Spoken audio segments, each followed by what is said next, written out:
Hey gamers, fellow YouTubers, everybody, Cartridge Club community, my name's Kyle. I am the humble little host here of Game Time. We have a fun little system overview for you today. It's been a little while since I've done one, and kind of what the channel is really based on, kind of taking a look at some of these classic retro consoles, newer ones as well, some of the more modern ones. We don't do a whole lot of those yet, but I have them, and we'll get to them. We will definitely get to them. So this one's going to be a little bit of an interesting system overview because it's going to be a little bit different than what I normally do. We normally take a look at a console, a little bit of the history of it, controllers, plugins, all that. And at the end of the video, we always play, 2 or 3 games, just a couple minutes each, just to show off a little bit of what it looks like on the console. That I won't be doing on this episode because if you might have noticed from the title of this episode, it is based on the mighty, hefty, Atari 5200. And I do have a working console. The system itself works just fine. Mine's a little bit broken, but it works. It plays the games just fine, except the infamous controllers. For those of you who don't know, the Atari 5200 controllers were complete crap. Very rarely do they work nowadays, and you find some working ones in the box, and they're just ridiculous prices. So I'll be skipping the gameplay, unfortunately, on this video, but we'll still look at the system itself, the controllers. We'll see the cartridges themselves. We'll see the hefty adapter. We just won't see any actual gameplay because, again, the games work. I have working games for it, and it plugs in and turns on just fine. But none of my 3 controllers that I have for the 5200, none of them work. But that's not all that surprising. So we'll be taking a look at the Atari 5200, kind of an overlooked console. I kind of see why. We'll talk a little bit more about that and everything else right here next on Game Time. Thanks for watching.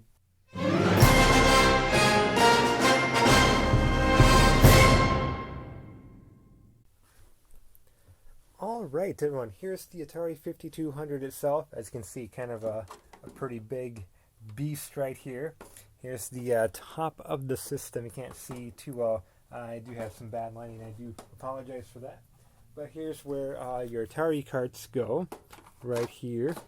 Pretty much like your basic Atari 2600. You have your on and off switch here, your power switch. And right underneath that, there's actually a little a light that comes on. It's a red light. Shows when the power is on. I have here is the 4 controller port.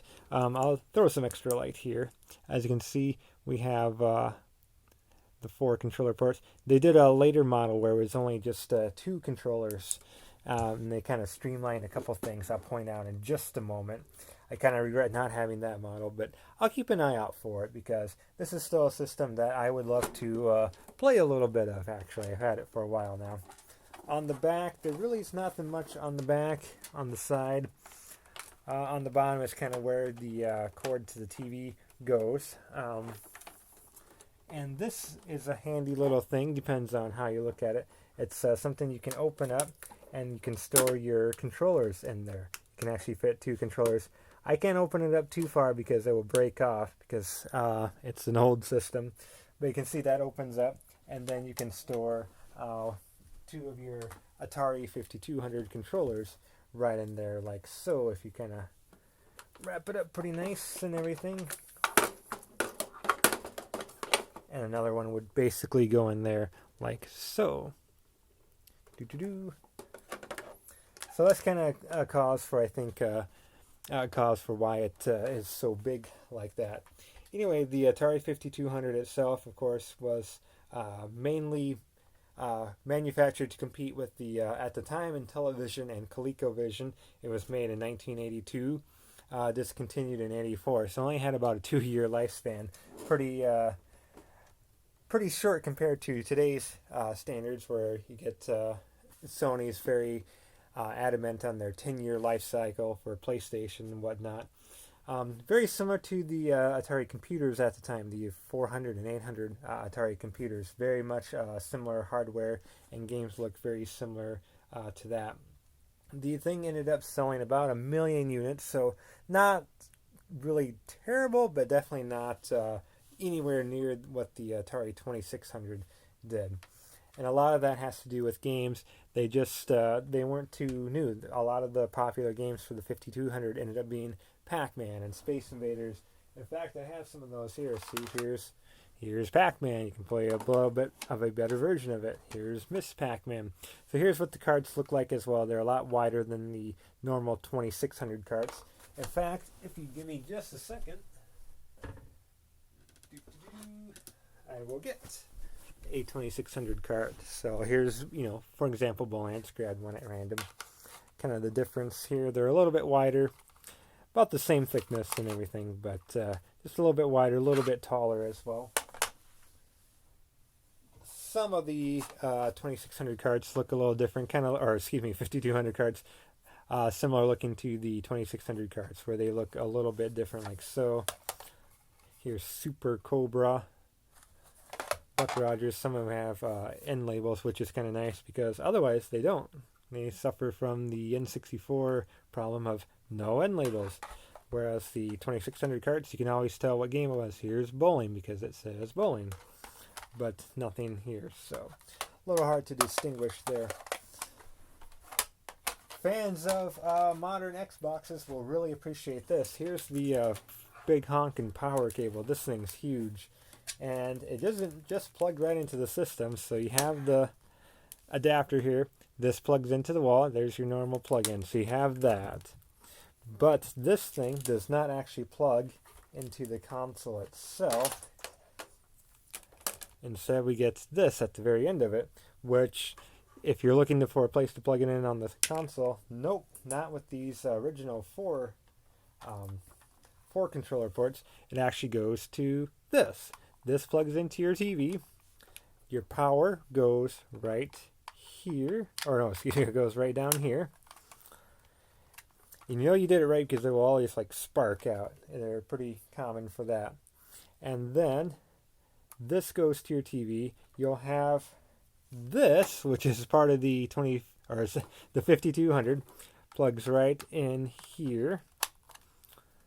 It's a whole setup. Why can't the adapter plug into the console and the console can plug right into the TV? You got to have this thing.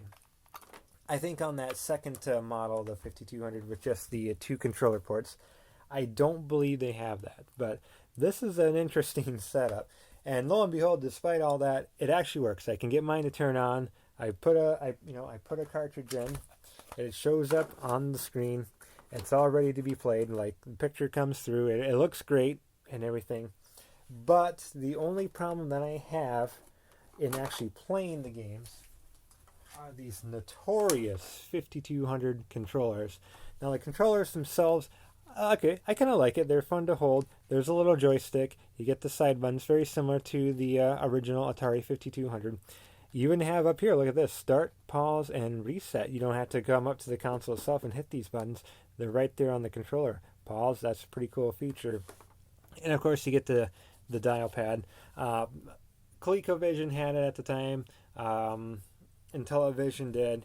It just kind of, for a lot of the games that use that, it's pretty common for the time. And unfortunately, it's not a 9-pin connector like the 7800 and 5200 had. It's, I don't know how many pins are in there. It's a lot. So finding working controllers for the 5200, near impossible. I have 3 of them. Neither one works. I did disassemble one. I seen a video on YouTube that kind of shows a guy. Seems legit too. It seemed like a good little thing. He took it, opened it up, had a pencil eraser, and actually cleaned out the circuit board that was in there. He put it back in, and it seemed to work fine for him. No editing or whatever. It was all in one shot. I tried it myself. Did not have the same results, unfortunately. So, but there is a seller on eBay I noticed. They do fix these controllers. They put a new circuit board in there and everything, kind of rework it a little bit. Little bit of money, but I'm I've already invested in the console itself.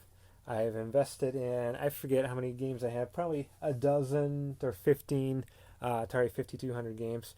I might as well just kind of bite the bullet and ship out and fix up, or do something with at least 2 of the controllers.